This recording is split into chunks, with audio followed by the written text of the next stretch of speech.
Welcome to Critical Café, Join us as we chat about the latest episode, the campaign as a whole, and Critical Role in general. all while we partake in a delicious cup of coffee. So grab yourself a tasty beverage Settle into your favorite cozy spot. and get ready for a little geek philosophy. Welcome to Critical Cafe Live. Thank you for joining us again. I am Brian, and this is Crystal. Hi. And we are talking about everything Critical Role, well, specifically Campaign 3, the latest episode. So we're going to jump right in. Let's see. I don't know if we've got anybody in the chat, but if you pop into the chat as we go, we will have a chance to break and come and check the chat to see if there's any questions or feedback as we're talking about things.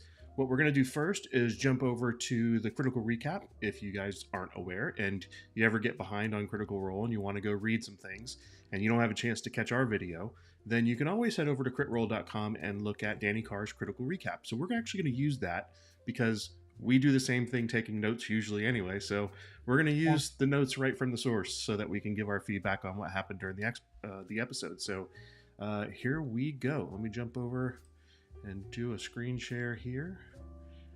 Yep, here we go. So we are going to be talking about Campaign 3, Episode 48, An Exit Most Fraught. So let's see if I can... Technical difficulties. Here we go.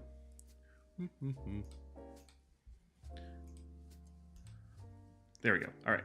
So, and by the way, when you come to the page and you look for the Critical Recap, you will also see a link directly to the video, so you can check it out. I'm going to go through the episode and then we're going to talk about it. Actually, I'll go through segment by segment so that way we can talk about this in pieces because we don't have to do 3 episodes to catch up this time. Yeah. We've just got 1, so this is great. So it starts out hide and seek. We start out with the end of the last episode where they're in the woods outside of Shiver Keep and Gloamgut is trying to get them. The Fey dragon, sort of like, if I remember right, it's sort of like a Jabberwock. If you guys look in the monster manual, you'll find the Jabberwock and you'll be able to see, I think that's kind of what it is, or Mercer's version of it. And Fern is down when we start, so she's unconscious. FCG heals her, gets her back up, and then Imogen distracts Gloamgut by using Catapult spell to launch a rock in the other direction. They run away. They kind of find it hard to orient themselves as they go, and Gloamgut returns flying overhead. So Laudna is then knocked unconscious. FCG brings her back up. Chetney uses the Horn of Silent Alarm to send Gloamgut in a different direction. It's sort of a spell that kind of acts in the mind to distract, which is great. And then the Bell Cells are going to be able to run. So they're trying to find a gate that will get them back to Exandria. In desperation, it says here, which is very apropos, Imogen messages Nanamori and tells them what's going on. Now, here's what I'm not sure about, but I have we'll talk about it when we get there. Orem climbs a tree and spots something where they can go, and then this massive hawk-like creature arrives and attacks Gloamgut, and it's Nanamori to the rescue. And I'm glad that they were said this way. Let's jump over so we can chat a little bit about this. Yeah. So what I wasn't sure, and I'm glad it's almost confirmed here by Danny Carr, I wasn't sure if Nanamori sent this creature to save them or she turned into this creature and went to go. So what did you feel like happened during all that? I thought that was her. Yeah. I kind of got that same feeling, but it was almost a little ambiguous of what happened. The cats are out there acting crazy. Sorry if you hear like mountain lions in the background. We have our own fake creatures in this house. So man, they start off kind of at a deficit with like Fern down and just one after another. They're starting to go down, and then they have to get away because if they don't do that, they're in some serious trouble, right? Like this is pretty dire straits if they don't get out of there. Just one hit from Gloamgut was knocking whoever out. And, like Fern went down and then Laudna went down. Yeah, Laudna went down, and you've got FCG healing. You've got, and I really feel like he's stressed at the max too, so that's the other part to it is we never really know when like his switch is gonna flip. And Yep. it's, you can feel the intensity of this run, like there's this kind, like he was on them the whole time. Even after they distracted him several times, he came right back. So it was really well done. And I was actually getting really worried. I was so scared that Laudna was going to go down again, and like Yeah. permanently down, because she had so little hit points. It would have taken just one more hit, Yep. I think, and she probably would have been dead. So because I think she failed her first death. No, that was Fern. Fern failed her first death save. Which, like, technically, with the way the group is composed right now, unlike in campaign 2 where they had 2 people that could heal for a while, right? They technically have 2 that can heal for a while, but the other one that could was Fern, right? I think she has some healing ability that she can cast, but kind of rare for her to cast it. It's usually FCG's primary, which makes sense. I mean, druids are that sort of jack of all trades on some things, but not primary focus. She's for a druid healing, that's and not even she's a druid that's not even proficient in nature. So I mean, yeah, you're right. it's a very You're right. specific to what she wants to be. It's a specific build for that character. You are might get absolutely flying right. poo before you get healed. That's right. Yeah. So it's, there's a lot going on there, and then so they're making sort of a run for it. Nana shows up in her flying form, and the thing is, though, that kind of left them hanging because she didn't respond. Yeah. She just showed up, which kind of was like, it just, in my brain I was going, oh, she's just like, I'm heading over there, like protective Nana type of thing. So yeah, it was really interesting because it kind of left the tension going a little bit longer with her not responding. And it made me, the recap just now when you were looking over it, because I didn't read it before, because we just watched the episode, we finished up the second half of the episode, so I didn't look at the recap. But like how the recap was worded, it almost made me think that they were reaching out to her for directions, but they, she had told him before that it was where the thickets were the heaviest, which was really, ambiguous, and there's not, it's vague or whatever. But they're in this like dash. They don't even know if they're going the right way. But when they called her out of desperation, it was, we're in trouble. We need help, And so that's why when the next thing we see is this like creature swooping in, I was like, oh yes, Nanamori to the rescue. It was really cool. Weird, creepy Nanamori. It goes back to what I was saying, or what we were both talking about in our last show, which is it's nice to have these NPCs that are friendly to them, that they can go to for help. And this was like very timely, because this is exactly what I was talking about. Like the thing, and again, putting my DM hat on for a minute, the thing that you have to be careful with about this is you don't want to solve all your problems for your players. Right. You want to make sure that they can do stuff, but it makes sense in the story. They're in the Fey realm. It's someone very connected to the group. She has the power to help. Of course she would, right? It's not like they're just calling to get help from anybody every time. It's like you have to judiciously kind of use this NPC card as a DM, because you never want to take it away. And the fact that they were reaching out for help made it perfect for that. Like I think it was a good way to go.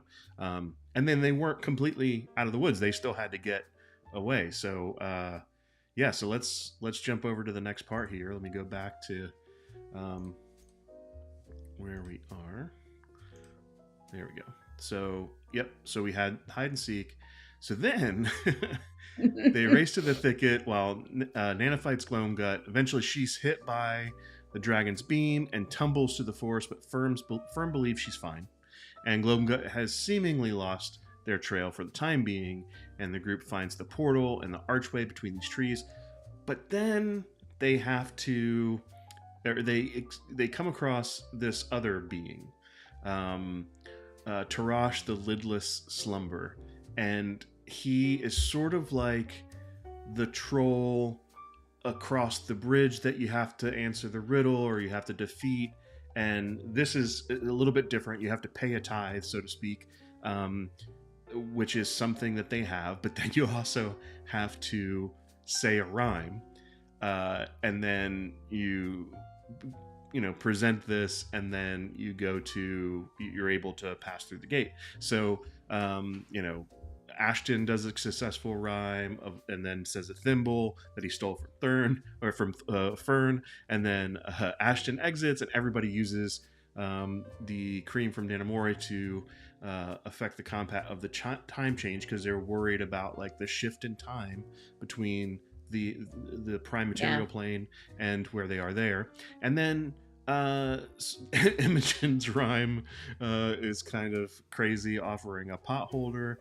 Doesn't really rhyme well, didn't accept it. The others all do really good rhyme. They offer burning oil, a fake journal, a Vespin chloris, some ginger snaps. That was a really funny one with Sam and the rap. A rocking horse. All these were accepted. Fern and Imogen are the only ones left.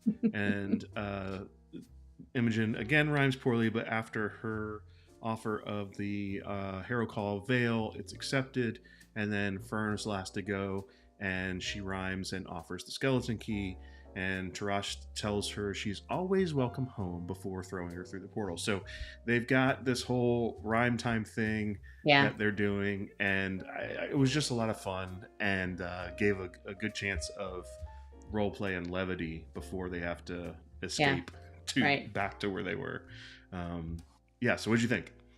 Oh, so I mean, we know I'm not good at rhymes. They terrify me. I am just not. It is not my thing. And so I felt like Ashley was terrified.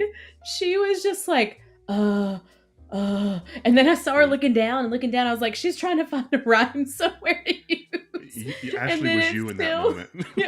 And then it still was just not that great. But Matt was like, all right. No, I thought it was funny though. And of course, I mean, Sam, that man can think of stuff like right off the top of his head. And Matt too. The rhymes that Matt would come back with. He didn't know what they were going to say, so he had to, improv all of that off of the cuff, which was awesome. It was a great moment, and like you said, it gave a little bit of like, brevity and some laughter, knowing that going forward it's probably just going to get more, heavy and dark. So I thought it was fun. And then the fact that he picks them up and he just flings them, I thought that was kind of funny too. It's like, there you go. Bye. And I like the fact that they had to give, they still had to pay a toll, right? Yeah. They had to pay the toll to get through, in addition to the rhyme. It wasn't just like, I'll say a rhyme and you go through. You had to give something up. So there's a little bit of thought process there to make that happen, which I thought was really cool. Yeah. It was good. And I was worried about the timing, so I'm glad that they used the stuff that Nanamori gave them, because they're on such a time crunch right now with the apogee solstice only being less than 2 weeks away. 12 days or something along those lines at this point. So it was a little crazy. Well, every one of them need to beware, and to find out more, let's go to the screen share. Okay. All right, so hide and seek, we've got the rhyme time, and now we are Imogen's past. So this was really interesting. I feel as if Matt was giving every opportunity for this to happen, and I can completely see my goodness. Imogen not wanting it to happen. But anyway, we'll talk more about it. But they find themselves back in Exandria. Not much of a time displacement, which is really great. They're on the other side of the portal through a soundless waterfall, and then Imogen and Laudna quickly recognize the area. They're in the Talon Highlands. So because they're in the Talon Highlands, they're able to know, well, we're kind of close to Imogen's hometown of Galvan. So FCG, being the counselor that he is trying to poke and prod and get them to jump into that whole conversation of going to see your father again and all that stuff. So yeah, so she and her father had worked for Master Faramore, running the stables. Imogen rescued Laudna, revealing her powers, and that gave everybody pause of what's going on there. They went on the run together. Her father wouldn't help her, all that stuff. So there's a lot of things happening or coming out during this. Interestingly, Imogen does message Plain Rider Rin, and then letting them know that, hey, they took care of one of the Malleus keys, the one in the Faerome, and Rin says that the other Verity allies are working on the Shadowfell key, and that she's currently at the Tishtan excavation site, and then she kind of cut off. Yeah. And so something's going on there. So Yeah. let's jump back over to the chat. I know we have... Hey, Zach, I just emailed you Hey. back. Nice to see you.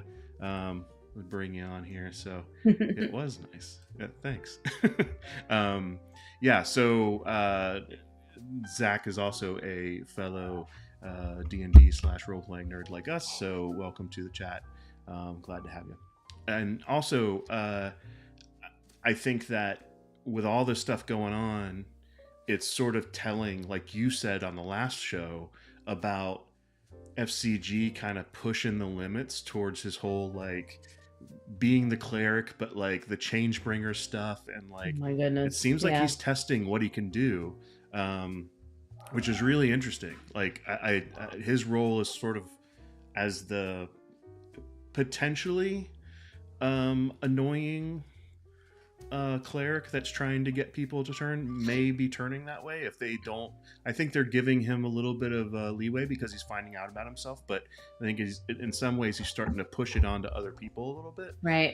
But it's interesting. It fits for where his character's going. But anyway, let me stop talking. What did you think about the whole situation up till then right now? So they are like nonstop hounding Imogen to go to the town to see, and they keep saying, well, maybe there's something there that'll help us reach your mom. Maybe there's something there. Like, what's crazy to me is, like, this whole time, like, prior to them all meeting up as a group and becoming Bell's Hells, Imogen thought her mom was dead.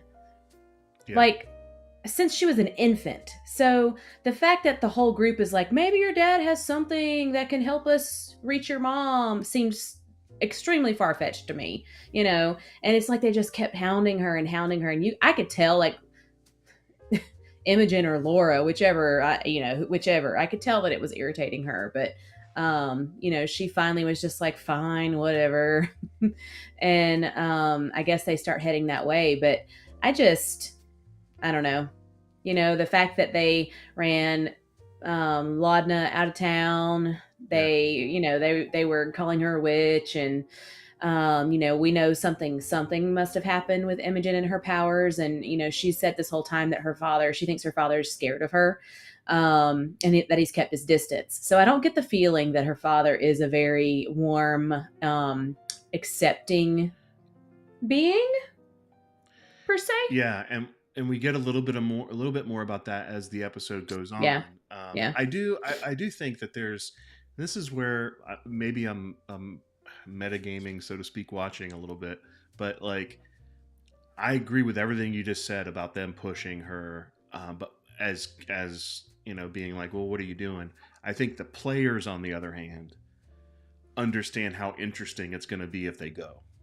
You know what I mean? So I think there's this dichotomy of like, the characters and the players, like what's really needs to happen or should happen. I think Matt left the opportunity wide open, so it's almost like, he's kind of putting us right here, guys. So I can kind of see him wanting to go there, but he's not railroading him. I think they could have made whatever decision, but it is a little bit interesting. I do think that part of the fear is also having to deal with the fact that you weren't accepted by that community, and now you've got to go back. And but I don't know, like, looking at it from the outside, if we didn't know Imogen, people would be scared. Like, if she could read people's minds and she was picking up people's thoughts, and somehow they knew that and they could hear her, and like, it would freak people out.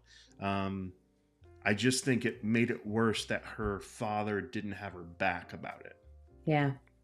So that's kind of the hard part for me, is like, you're already going in with sort of a preconceived notion of Right. Or probably not a good guy, any discussion whatsoever about like her mom was also that same way, like anything that made her not seem like she was Yeah. abnormal, as she started manifesting powers when she was younger.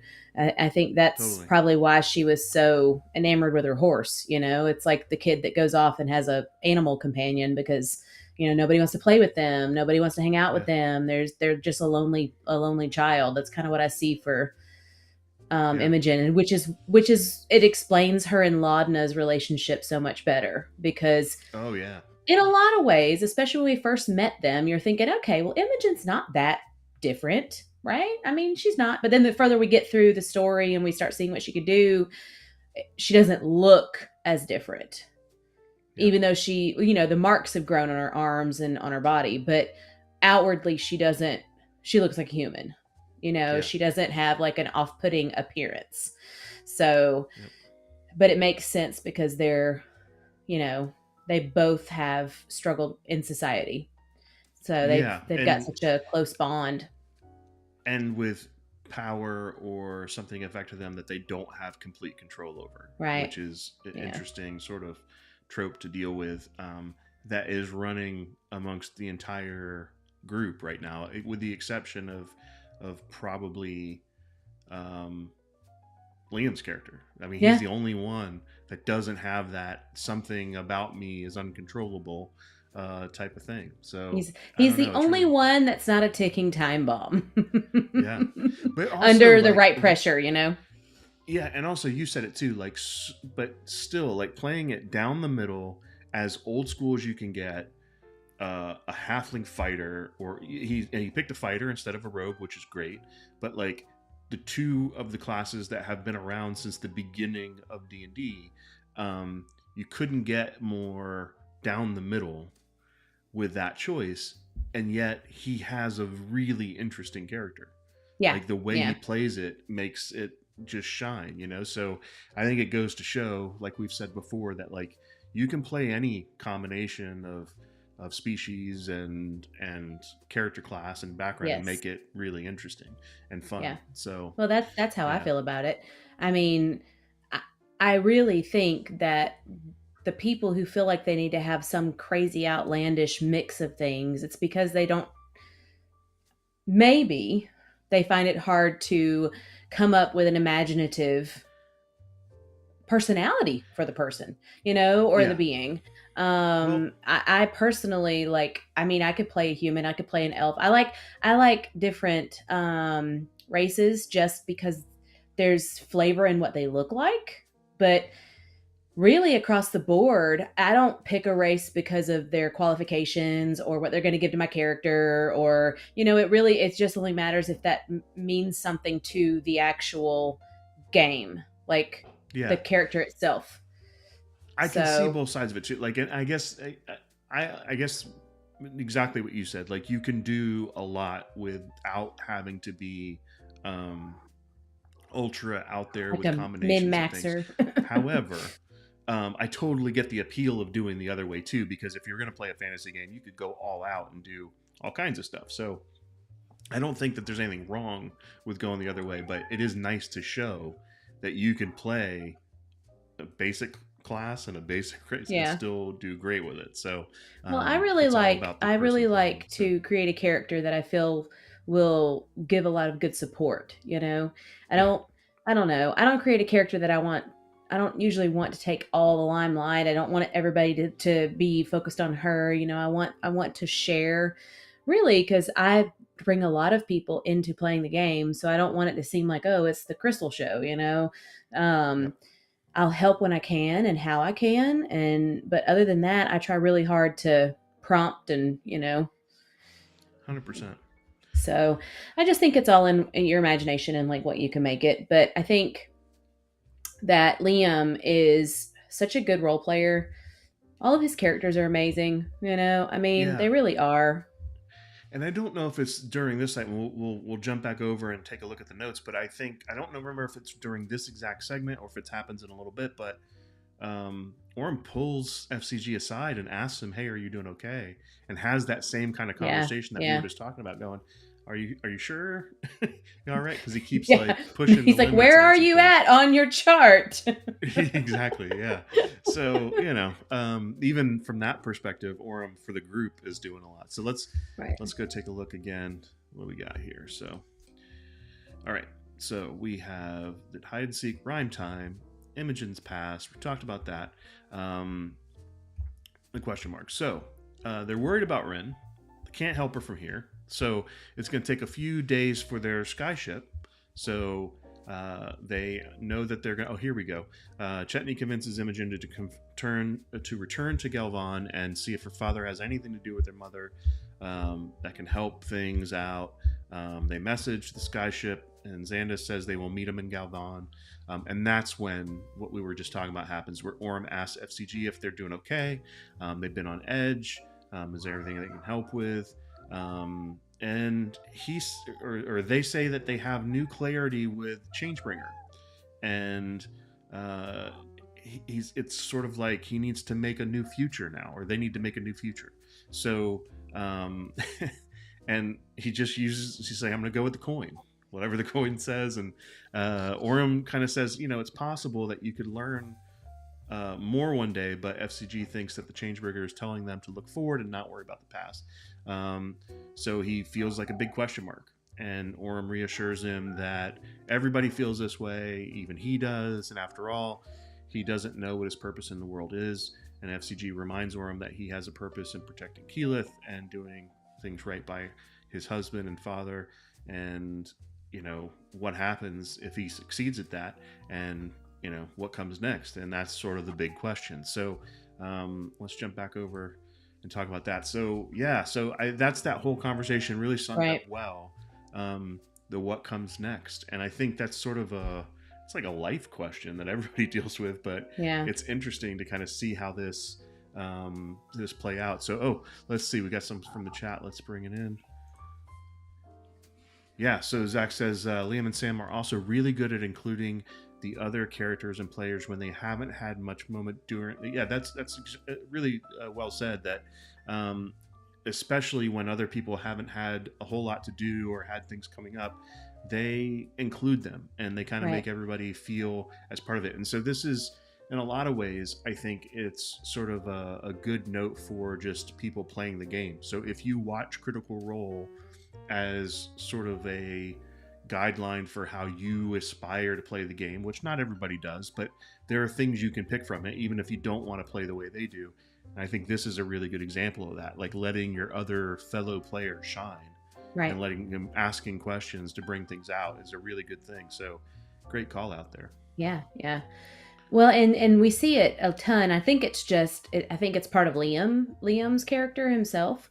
Because I feel like he's one of the main ones that we see, no matter what game they're playing, he tends to be one of the ones that always pulls someone to the side to talk to them to see how they're doing character-wise, which I think is great.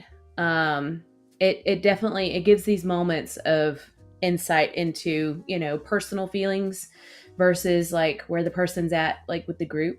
It's more one-on-one, and every now and then you'll get a character to open up about something that you didn't otherwise know. Like with FCG talking about how he can only move forward if he doesn't learn anything else about his past. Mm-hmm. And so the only thing he has is the coin. So the coin is going to decide everything.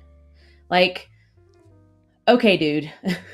I think even later on in the show, he flips it again and he tells, I don't remember who it was. It was like Fern or Laudna or something. He's like, it hasn't lied yet. Like we're going to keep following it until it's proven to be a liar. Well, what's really funny is I think it was in the last show, but like, because he's the flat earther too, like he's like, guys, like, the world is like this coin, like that. So it makes me wonder if they end up going to Ruidus and he sees Exandria as a sphere, like will that blow his mind about like what the world is, or is he gonna like come up with another reason? It's really funny, but anyway, I just think it's funny that he thinks that the coin, he's giving it living attributes. So Yeah. But like in a lot of ways it sounds silly, and it is in a lot of the ways it's being played out, but it's very much like what some of the other relationships are with the other gods, right? Like where the wild mother might manifest as a tree, like Changebringer is manifests itself as the randomness of a coin, right? Like, or the chance that is you're that taking. because it's change? I mean, The change bringer, just, meaning like you're dumping a I bunch of mean, gold and silver. you brought the change. I'm gonna bring the change. That's gotta be what it is. It's the yeah. Okay. It's there's just a big cashier in the plane in Elysium that like ching, I am the change bringer. Yeah. Yes. Oh man. Yeah. All right. Well, let's take a look at what else we got here. So moving along, we had the rhyme time, images past, question mark, dream writers. So this again is the other thing that we've had a sort of a running dream walk throughout these episodes, but in the morning, 12 days to the apogee solstice, Imogen messages Nana to thank her and to see how she is. Nana's fine. FCG message is Xandus, who is a day and a half away. Imogen leads them towards Galvan before they camp again for the night, and with no response from Rin, Imogen messages Keyleth, updating her on everything, and Keyleth informs her that the Ashari are beneath Terra, and the Earth Elemental Rift is in danger. Could be a connection there between everything. Imogen wants to use her dreams to look for Ren, so FCG, Laudna, and Chetney all go into the shared dream. Really interesting. They find herself drawn into the evacuation site. Several large automatons walking around on patrol. People are focused on moving the arcane cores underground due to the fact that they just, smashed and destroyed the other one in the Fae.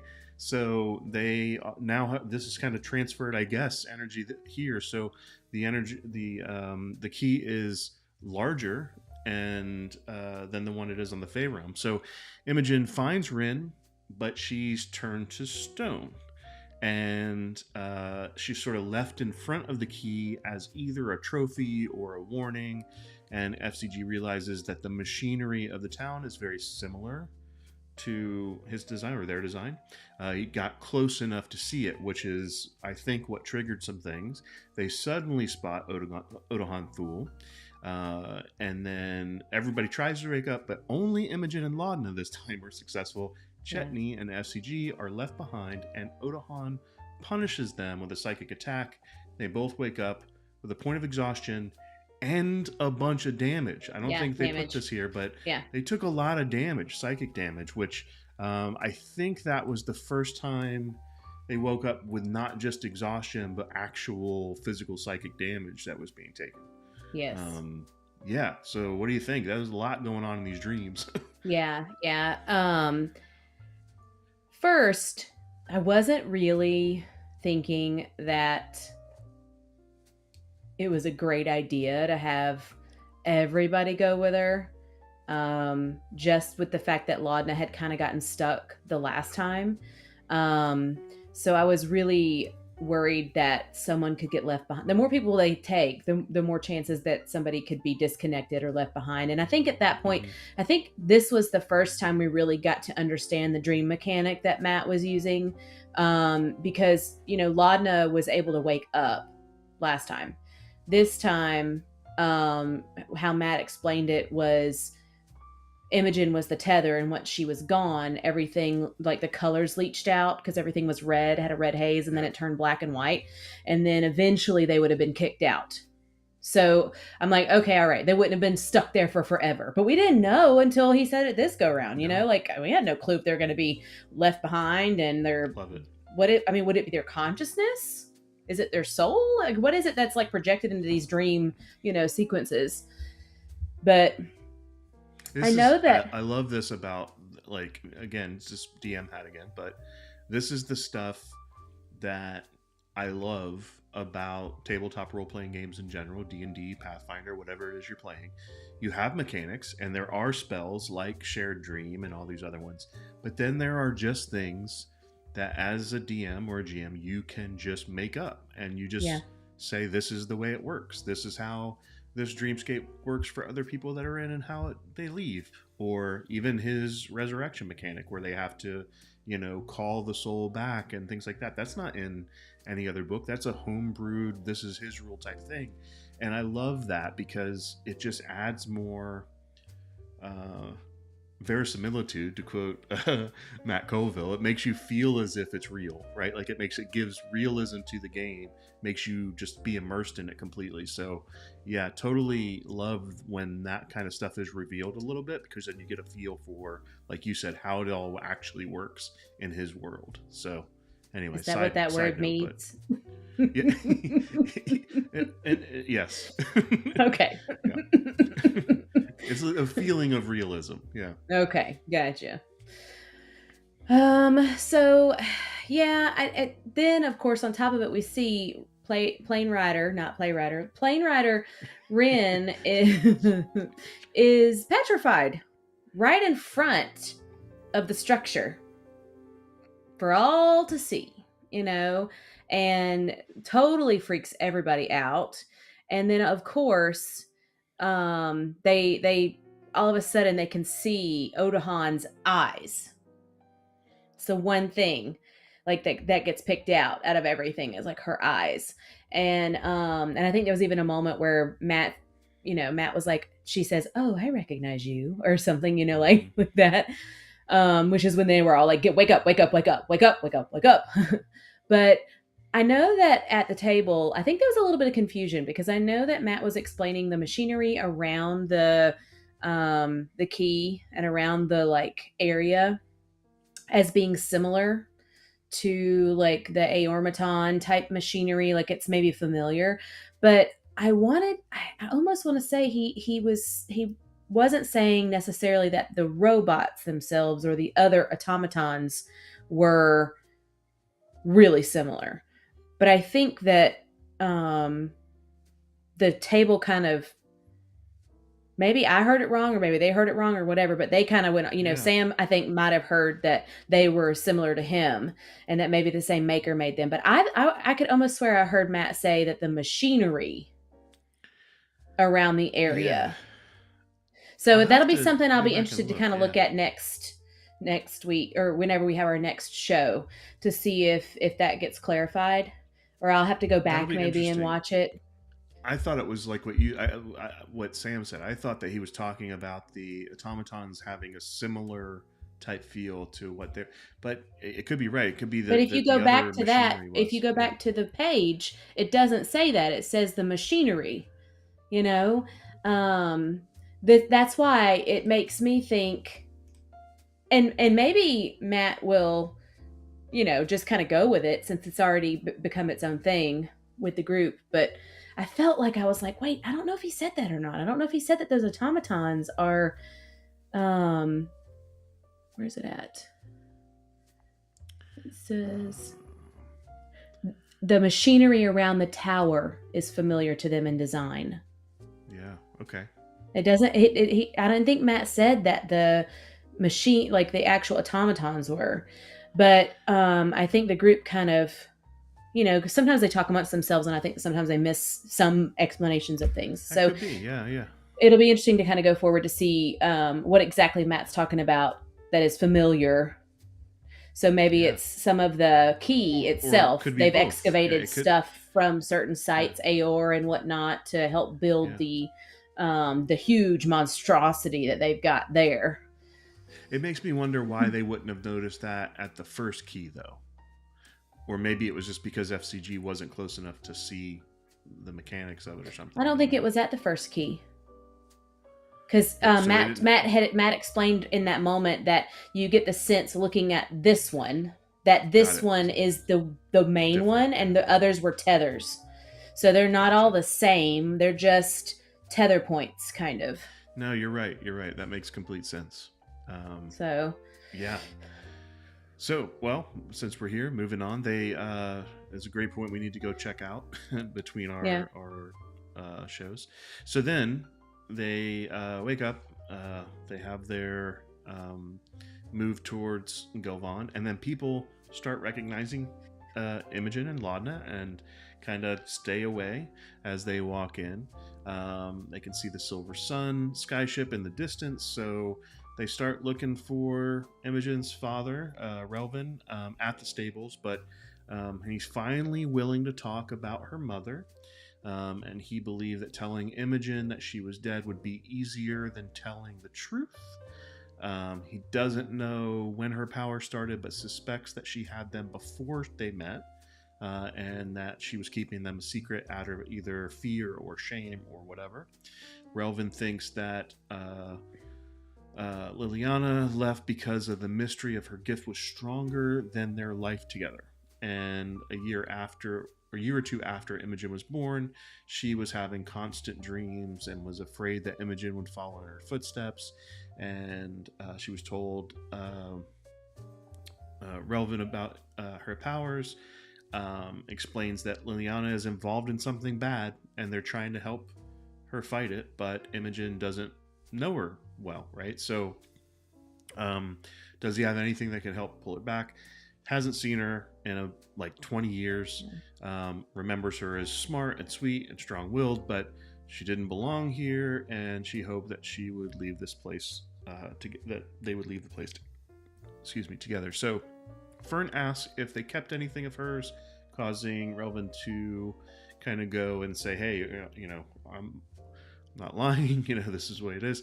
But then I believe this is, well, we haven't gotten there yet. Maybe it's good to go through this so that we can talk about the two of this, because they go back to the farmhouse, and that's where he gives her, because it was going to make me think about the locket. He gives her the locket, what has a tiny fingerprint and the words, the better halves become a better whole. Mm-hmm. And he warns Imogen to stay out of trouble and that they should leave soon. Yeah, and she telepathically tells him that she never wanted him to be afraid of her. Kind of a response of, well, neither does he. There's still some stuff there. Imogen comes back, shows him the necklace, and then they head for the ship. And the cool thing is, she does this whole fly up and back on board the ship as they're getting ready to leave. Imogen does, which I thought was really good, because it was sort of a good way to leave the town with this, I'm going to float back on the ship. So anyway, lots of stuff happening there. Yeah. What did you think about the whole interaction between Imogen and her dad? Well, I mean, I don't know. I didn't like her dad. He seemed like he was a jerk, very closed-minded, stuck in his ways. Then all of a sudden he has a kid who's different and he can't stand it. So he just ices her out and he lies to her. So I don't really got anything for Relvin. But I was going to say... he was putting a lot of that on her. Yeah, yeah. She was born. She didn't have anything to do with that. Yeah. And if there were times where things happened that were out of her control, well, she didn't know what was happening, and maybe they were being spurred on by how she felt emotionally. So if he was keeping her in a state of unstable emotion because of how he treated her and all the stuff going on and all the lies he was telling her, then it's on him, a large part of it. Yeah. But I did think that, them walking... I tried in my mind to envision the group walking into the town. You've got Laudna, who's creepy, corpse lady. You've got Imogen, and she's got these purple streaks all up her arms. You've got old gnome Chetney, whizzing, with his little chisels. And then you've got Orem with all his leafy, halfling stuff. And then you've got Ashton. Ashton too, yeah. And FCG and Fern. How are they not getting stared at? Not one of them really, really looks normal, except for Well, and then maybe you've got Orem. a huge airship that Yeah, shows up and yeah, just lands. So they're like, wait a minute. yeah, Like it yeah. reminded me, remember when we were watching Justified the other day, and like there's an episode like, oh, you remember the coolest thing that ever happened in high school? And they're like, when the helicopter landed on the thing. Yeah, yeah, It's exactly yeah. what it reminded me of. That town is like, this is the coolest thing that's ever happened. You're like, Well, all I the know kids where have got like, Raylan there Givens was an would go. airship. You know, the Yeah. coolest thing that ever happened to this town. Yeah, no, I know. Yeah. It's a great show. But yeah, no, it is. Yeah. Those small towns are like that. It's like, there's one defining thing. I mean, that's gonna and Imogen's from there, so she knows, which is why I thought the exit was fabulous. Yeah. First and foremost, Ashton's mean mugging everybody. He's like, say something, I'll punch you. Imogen too. Imogen, I think, did her like scary visage as someone, I can't remember what it's called, but like she did something at somebody that was getting a little too close. Oh yeah. Laudna did unsettling Laudna, presence. Yeah, she did an unsettling presence, presence to somebody who she said the first person she saw that was making kind of a disgusted look on their face, and it ended up being this old dude, and he pissed himself. Yep. And Matt was like, I don't know why we pick on old people. It's good funny. But yeah. So but I thought Captain Xandus was hilarious. He stole some of that scene. Let me tell you, when he comes like coasting in and he's like, hey bumpkins. Hey bumpkins. He's got like this French Canadian accent. Oh, what is going on there? I think I'm just as much. I'm a king too. Like he's got this like cool he just goes on to the. He's like, and what you see here is, he's like, you'll never see one again. Favorites. Yeah, he's one of my favorite characters, and so he makes it this huge spectacle, which I love because he kind of I feel like his character's developing more as he's with the group. He's kind of feeding off of and working into, personality with the group. And he knows how like outlandish they are at this point. And so he's like, oh yeah, let's, So, well, it's one of those things where like the NPC now has time with them, like they didn't have that airship before. Yeah. And then now that it's theirs, like now they have to, they're going to And I guess I didn't realize how fancy it was. Yeah. Maybe I didn't pay attention in the past when Matt was first introducing it to us, whenever they first went on their first thing for Lord Esteros. But like whenever he's describing it again, I was like, oh man, I didn't realize it was that fancy. Like I get that it's arcane, it's got these broomstones and it's got things like that, but I was really kind of envisioning just like a wooden, like Zephyr type ship type thing. Cool. I wasn't thinking about it being like a luxury yacht version, So, because they had moldy storage, so I just was like, no, it was mold storage. I know, like cold storage, but mold storage. Yeah. So, for some reason, I was just thinking it was kind of like a plain ship, but I guess it's not, and it looks really fancy and really classy, and Captain Xandus just flourished it out even better. And I think it was a good. Just all in all, I think this was like a good way for them to. We've talked about this before. Like you have, in the course of a campaign, you've got upbeats and downbeats, and then this was sort of that combination of getting information, dealing with backstory. You started with some real tension. You had a little bit of tension in the dream, but there wasn't any fighting or anything after that. So it was a good way to kind of like. It was a palate cleanser type course of like, okay, now we've got some information and now we can see where are we going next. I really think one of the things that is interesting to me coming out soon, or actually just came out, I did my review of the Blades in the Dark game, and one of the mechanics in that role-playing game is the fact that you've got like this clock, this progress clock that you've got that you can use for a lot of different situations. And going on in the background, they have their clock happening. They have the countdown to that solstice. And so you're going to have like maybe whole games where you know, like a whole session might be half a day. But there may be other games that they play or other sessions that they do where the session covers multiple days. Yeah. So like we don't know like how fast is this going to happen. It could be 2 games, it could be 3 games, it could be 10 games. Like we don't know how soon that solstice is going to be. And then for me, I'm also wondering, I don't know what you think about this, but like, is that the campaign end?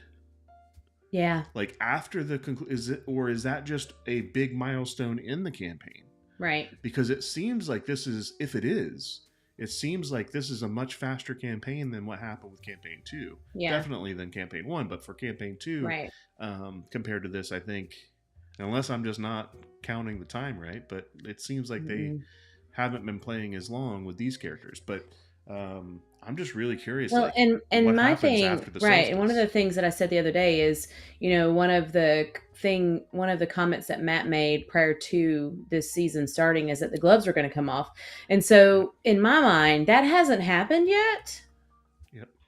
I mean, really? I mean, okay, Odahan, she's totally, badass, but other than that and Laudna dying and a little bit of the stuff with Delilah, there's not been anything that I'm like, oh, it's blowing my mind. It's not like, how like EXU Calamity was, like from the second it was on a clock, like from the second it started, Brandon Lee Mulligan, it was like you the whole time you're like on the edge of your seat and you're in the background going, yes, kill it. You're like, yes, destruction.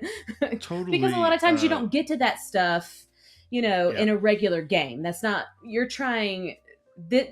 We knew what was going to happen at the end of that. It's the calamity, right? Like, speaking of, what's his name that they ran into that's been around since the calamity? Ludinus Deleth. Ludinus. Okay. Ludinus. This is really far-fetched.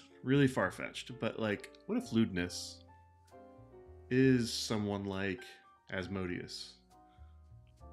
Like the father of lies. What if he is like, Brendan Lee Mulligan played him really well in the Calamity and like brought out the whole, what if that's why he's around that long, and what if that's why he wants to get rid of the gods?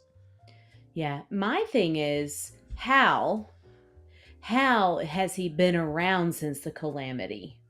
If he that's what isn't, I'm saying. Yeah. If Immortal. He isn't a big player, someone who isn't Ludinus Deleth as we know it. I just feel like that choice of putting him in Calamity and with the other things that have been tying back to Calamity and what's been going on, it would be something if Ludinus ends up being Asmodeus in disguise. Well, and and remember back in season 2, he was trying to get the Luxodons from Xhorhas, where they stored consciousness to rebirth into bodies. So you really don't know what old Ludinus has been up to.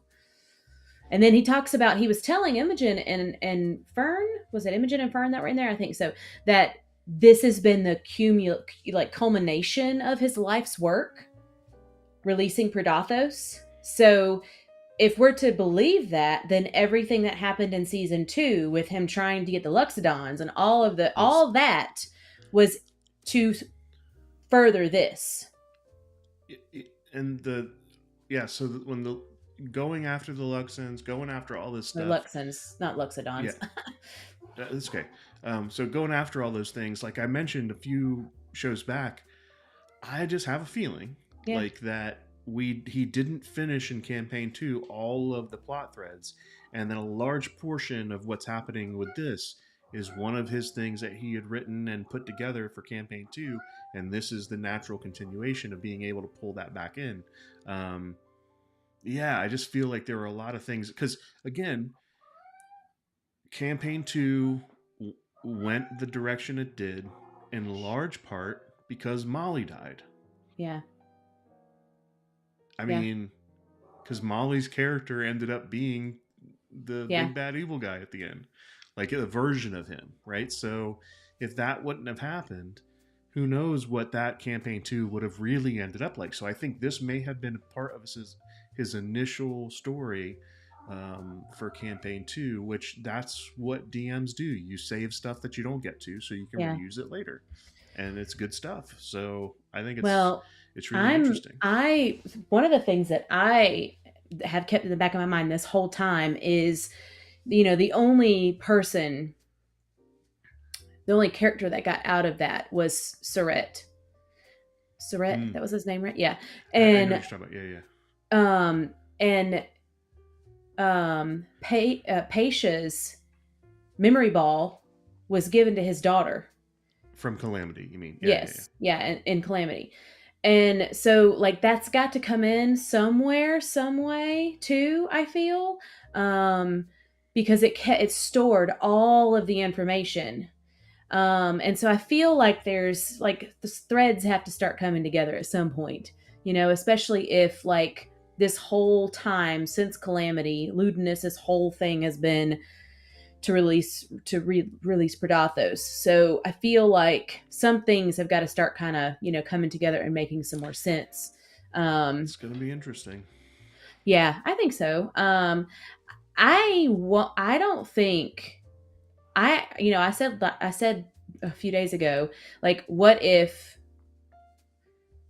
Predathos gets released? What if that's what happens? And then it's the group trying then to figure out, like, how that looks and what that looks like, and is he going to stay, and is he going to find more things to consume, and and really all of the excavation, all of the stuff that's been going on, any of the stuff like the Luxons and things like that, aren't they like pieces of shattered, like, divinity?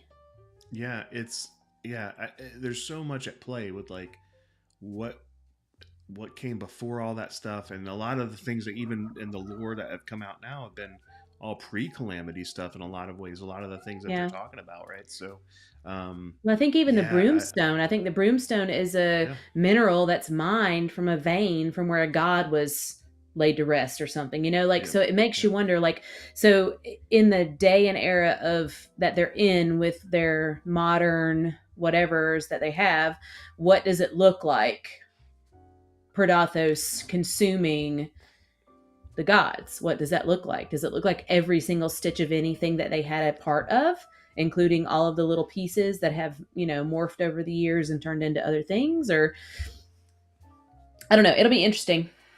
It's going to be really interesting. I feel as if by the end of this, every one of them are going to need a hug. So if you're interested, head on over to our page and get a brand new mug. Oh. Now available. Head over to our YouTube, probably in the video below, or over on our YouTube channel page. There's a store open now. You can buy your own Geek Philosophy mug. Feel free to check it out. We also have shirts and stuff, so go for it if you like to. But I think, that took us to the end of the episode. I'm looking forward to what they do next time. Hopefully some of our theories might come through, or at least our ideas will pop up. We'll see. Who knows? Yeah.